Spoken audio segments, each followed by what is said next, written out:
Hello students, class 8th के लिए math की एक्सरसाइज 2.2 का क्वेश्चन नंबर 15 अब हम करेंगे। क्वेश्चन क्या है? I have a total of ₹300 in coins of denomination of ₹1, ₹2 and ₹5। The total number of ₹2 coins is 3 times the number of ₹5 coins. The total number of coins is 160. How many coins of each denomination are with me?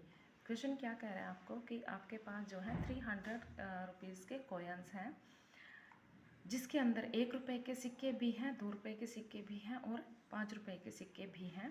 But आपको क्या दे रखा है? The total number of ₹2 coins is 3 times the number of ₹5 coins।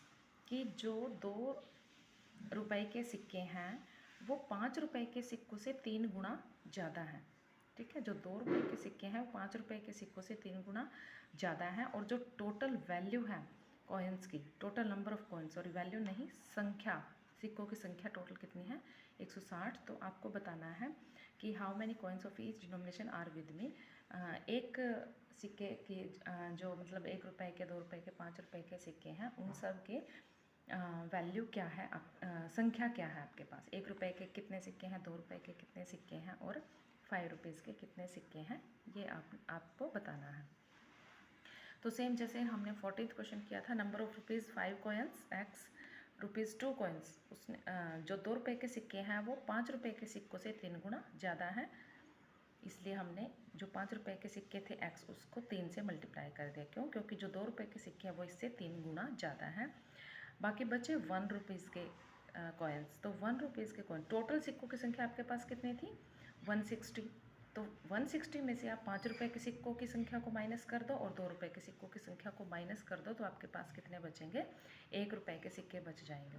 तो अब ये तो थी संख्या, अब निकालनी है आपने वैल्यू। तो 5 रुपये के सिक्कों की वैल्यू क्या हो जाएगी? उसकी संख्या से मल्टीप्लाई कर दो। एक्स थी तो 5 को एक्स से मल्टीप्लाई किया, 5x।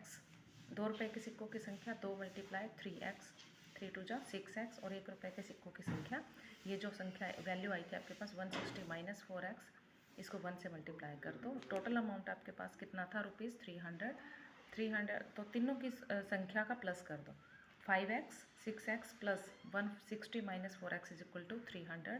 इन सब का प्लस करोगे आप। 11x minus 4x plus 160 is equal to 300। 11 में से 4 गया 7x इज इक्वल टू 300 माइनस 160 140। x की वैल्यू आपके पास आ जाती है 140 को 7 से डिवाइड करके 20। तो 5 रुपये के सिक्कों की संख्या x थी, तो ये x की वैल्यू 20 रुपये। 2 रुपये के सिक्कों की संख्या थी 3 गुना 3x थी, तो 3 को 20 से मल्टीप्लाई कर दिया 60। 1 रुपये के सिक्कों की संख्या थी 160 माइनस 4x थी, तो ये हो जाएगा 4 को 20 से मल्टीप्लाई कर दो 80। तो 160 माइनस 80 इज इक्वल टू 80।